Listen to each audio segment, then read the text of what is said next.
اور بچیوں کی، دونوں کی بہترین تربیت کہ آج جو ماں ہے وہ تو تربیت کرے گی، جو آج بچی ہے کل اس نے ماں بننا ہے، اسے بھی آپ تربیت سکھائیں کہ کس طریقے سے آگے جا کے تربیت کرنی ہے، اور یہ کام ماں ہی کرے گی۔ اب یہ تربیت کا سلسلہ ختم ہو چکا ہے، بہت کم ہو چکا ہے، اور اس کی وجہ سے فسادات سامنے آتے ہیں۔ تو نبی کی عادت کریمہ تھی کہ بیٹی کی حوصلہ افزائی نہیں، بلکہ بیٹی کو شفقت اور پیار کے ساتھ آخرت کی طرف ہی مائل کیا کرتے تھے۔ ایک نبی کریم صلی اللہ علیہ وسلم کی عادت کریمہ دیکھیں تو اب وہ درگزر، قربان جائیے نبی کریم صلی اللہ علیہ وسلم کے وسعت قلبی اور اعلیٰ ظرفی۔ 40 سال کی عمر میں اعلان نبوت فرمایا، 53 سال کی عمر میں ہجرت فرمائی۔ کتنے سال ہو گئے؟ 13 سال۔ 13 سال مکی زندگی میں کافروں نے ایک لمحہ سکون سے نہیں رہنے دیا۔ کون سی تکلیف نہیں پہنچائی؟ مال کے ذریعے جسمانی تکلیف، روحانی تکلیف، ذہنی اذیت، اتنا ٹینشن میں، اتنا ظلم، ہر طریقے سے فساد۔ پھر جب 10 سالہ مدنی زندگی کو دیکھتے ہیں، اس میں بھی نبی کریم کے لیے بظاہر سکون نظر نہیں آتا، کبھی یہاں جہاد، کبھی وہاں جہاد، کبھی ادھر جا رہے ہیں، کبھی ادھر جا رہے ہیں، سازشیں اور یہ اور وہ مسائل۔ لیکن جب فتح مکہ کا موقع آیا، نبی کریم صلی اللہ علیہ وسلم خانہ کعبہ کے پاس تشریف فرما ہوئے، دیکھا تو بہت سارے بڑے بڑے رؤساء اور کفار قریش کانپ رہے۔ اور سرکار مکے میں کیسے داخل ہوئے آپ کو پتا ہے؟ آج جو فاتح داخل ہوتا ہے تکبر سے گردن اکڑی ہوتی ہے، شان سے داخل ہوتا ہے۔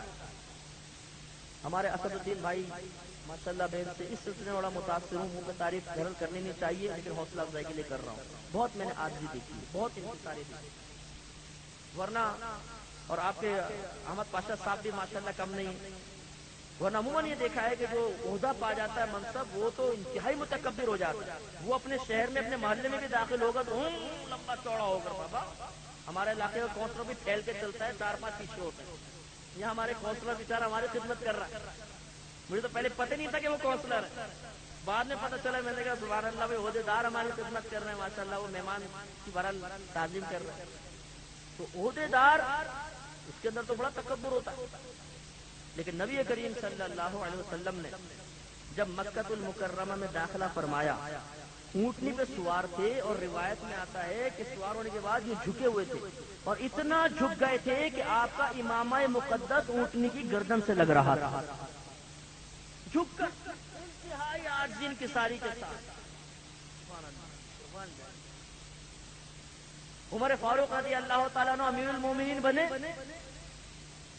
الحمدللہ میں ایک کتاب لکھ رہا ہوں، حکمران اور حکومت، جو حکومتی عہدوں پہ منصب پہ فائدہ نہ، ان کو یہ کتاب ضرور پڑھنی چاہیے، بہت بیسٹ کتاب ہے۔ حضرت عمر فاروق رضی اللہ تعالیٰ عنہ امیر المومنین بنے۔ کسی نے دیکھا کہ لکڑیوں کا اتنا بڑا گٹھا لے کے سر پہ رکھ کے جا رہے ہیں، پوچھا امیر المومنین یہ کیا کر رہے ہیں؟ ارشاد فرمایا تھا کہ امیر المومنین بننے کے بعد دل میں تکبر کی ایک لہر آئی تھی، اس تکبر کو دور کر رہا ہوں۔ تو یہ نبی کی تعلیم ہے نا، نبی کا خلق ہے جو حضرت عمر فاروق نے اختیار کیا۔ آج کوئی عہدے دار اپنے گھر سے باہر ایک رضائی بڑی سی لے، آپ رضائی کہتے ہیں، کیا کہتے ہیں اس کو جس میں روئی بھری ہوتی ہے؟ رضائی کہتے ہیں، ہم تو رضائی کہتے ہیں۔ رضائی یوں لپیٹے، گول بنایا، سر پر رکھ کے نکل کے تو دیکھے، بڑا مشکل کام ہے، پتہ چلے گا واقعی عجیب سا لگے گا، سارے لوگ ارے کیا ہو گیا بھائی آپ کو، یہ کیا ہو گیا آپ کو، یہ عزت پیدا کرے۔ عمر فاروق رضی اللہ تعالیٰ عنہ نے اپنے باطن کا کیسا علاج کیا؟ لکڑی کا گٹھا، امیر المومنین، اتنا روب، اتنی دہشت کہ کافی دور سے دیکھتے تھے، کانپ جایا کرتے تھے۔ نبی کریم صلی اللہ علیہ وسلم نے فرمایا کہ جس راستے سے عمر گزرتا ہے، اگر شیطان آ رہا ہو تو راستہ بدل لیتا، اس راستے میں شیطان بھی نہیں آتا، لیکن اتنی عاجزی کے ساری۔ تو نبی کریم داخل ہوئے، اب جب دیکھا تو سارے کفار کانپ رہے تھے۔ نبی کریم صلی اللہ علیہ وسلم نے فرمایا کہ آج تو مجھ سے کس سلوک کی توقع رکھتے ہیں؟ انہوں نے کہا آپ کریم ہیں، کریم باپ کے بیٹے ہیں۔ کہنے کا مطلب یہ تھا کہ کریم جب غالب آتا ہے تو مظاہرہ کرم کرتا ہے، آپ کرم فرمائیے، درگزر کر دیجئے۔ سرکار نے فرمایا لا تثریب علیکم اليوم، آج تم میں سے کسی پر کوئی گرفت نہیں ہے، جاؤ تم سب آزاد۔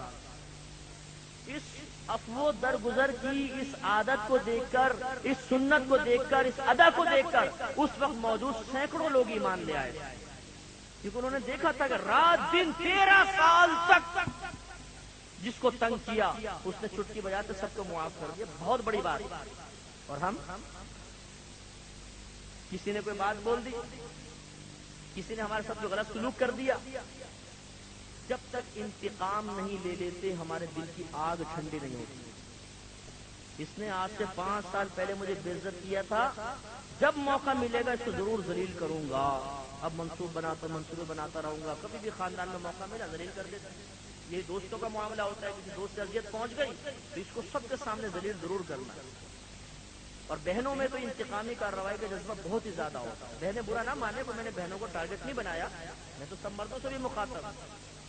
یہ خواتین جو ہیں پرانی باتیں نہیں بھولتی، 10 سال 20 سال پرانی باتیں جب ان کو موقع ملتا ہے خاندان میں چھوڑتی نہیں۔ تو میرے پیارے بھائیو، عفو درگزر، معاف کرنا، یہ ہمارے نبی کی سنت ہے، ہمارے نبی کا طریقہ ہے۔ اور سرکار مدینہ صلی اللہ علیہ وسلم نے ارشاد فرمایا، لوگوں کو معاف کرو، ان سے درگزر کرو، اللہ تعالیٰ تمہاری عزت میں اضافہ ہی فرمائے گا، عزت بڑھے گی، اضافہ ہوگا۔ کبھی یہ مت سمجھیے گا کہ اگر میں نے کسی کو معاف کر دیا تو میری ناک کٹ جائے گی۔ کسی کے خاندان میں ہوتا ہے، کسی نے زیادتی کی تو ہم کہتے ہیں اب تو ہم بدلہ لیں گے، کوئی ہمیں سمجھائے گا چلو معاف کر دو، بولیں گے نہیں معاف کیسے کرے، پورے خاندان میں ناک کٹ جائے گی۔ کبھی یہ نہ سوچیے، معاف کریں، اللہ تعالیٰ آپ کو عظمت دے گا، آپ کو بلندی عطا فرمائے گا۔ اور توجہ سے روایت سماعت فرمائیے۔ ایک شخص نبی کریم صلی اللہ علیہ وسلم کی بارگاہ میں حاضر ہوا، توجہ چاہتا ہوں، بہت ہی پیاری روایت، میں جب اس کو پڑھتا ہوں، جب بیان کرتا ہوں، میرے دل پہ کیفیت طاری ہو جاتی ہے۔ حاضر ہو کے استفتاء پیش کیا، یا رسول اللہ صلی اللہ علیہ وسلم، میرے کچھ غلام ہیں غلطیاں کرتے ہیں، میں کیا کروں؟ فرمایا معاف کر دیا کر۔ عرض کیا رسول اللہ میں معاف کر دیتا ہوں پھر غلطیاں کرتے ہیں، فرمایا پھر معاف کر دیا کر۔ عرض کیا رسول اللہ صلی اللہ علیہ وسلم پھر معاف کرتا ہوں پھر غلطیاں کر بیٹھتے ہیں، فرمایا پھر معاف کر دیا کر۔ کہنے لگا یا رسول اللہ صلی اللہ علیہ وسلم آخر کب تک معاف کرتا رہوں؟ فرمایا اس وقت تک معاف کرتا رہے جب تک تیری غلطیوں پر تیرا رب تجھے معاف کرتا چلا جا رہا ہے۔ یہ بڑی پیاری بات ہے، اس پر ذرا تفکر فرمائیے، کتنی خطائیں کرتے ہیں، کتنے گناہ کرتے ہیں، کبھی رزق روکا اللہ نے، کبھی عزت میں کمی پیدا کی نہیں، انعامات روزانہ، رحمتیں، برکتیں، کیا کیا اللہ تعالیٰ نے فرما رہا، کون کون سے گناہ ہم نہیں کر رہے، ہماری نافرمانی کے باوجود اللہ تعالیٰ درگزر کرتا چلا جا رہا ہے۔ اور مجھے اس کی رحمت سے امید ہے کہ باوجود کثرت گناہ کے، جیسے اس نے دنیا میں ہماری عزت قائم رکھی، انشاءاللہ میدان محشر میں بھی ہماری لاج رکھے گا۔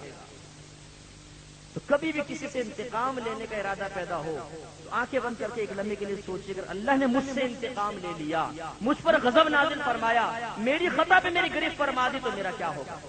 تو انشاءاللہ نرمی، آسانی، پیار، محبت، عفو درگزر سب پیدا ہو جائے۔ تو میرے پیارے بھائیو، بدلہ لینا کمال نہیں ہے۔ کیا آپ یہ چاہتے نہیں ہیں کہ آپ باکمال بن جائیں؟ کیا آپ یہ نہیں چاہتے کہ اللہ تعالیٰ فرشتوں کے سامنے آپ پر فخر فرمائے؟ کیا آپ یہ نہیں چاہتے کہ میدان معاشر میں جب آپ پہنچے تو نبی کریم صلی اللہ علیہ وسلم آگے بڑھ کر رحمت کے ساتھ آپ کو اپنے سینے سے لگا لے؟ اس کے لیے باکمال بننا ہوگا، باکمال بننے کے لیے نفس سے لڑنا ہوگا، نفس پہ غالب آنا پڑے گا، اپنے نفس